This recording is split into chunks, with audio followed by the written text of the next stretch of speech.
సిలువంద కలవరముంది జగమంత పాపినైన నా కొరకు మరణమునే భరించితివి మరణమునే జయించితివి దేవా పాపిని నిన్నాశ్రయించాను ప్రేమ చూపించి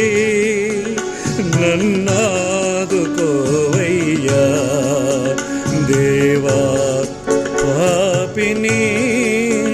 నిన్ను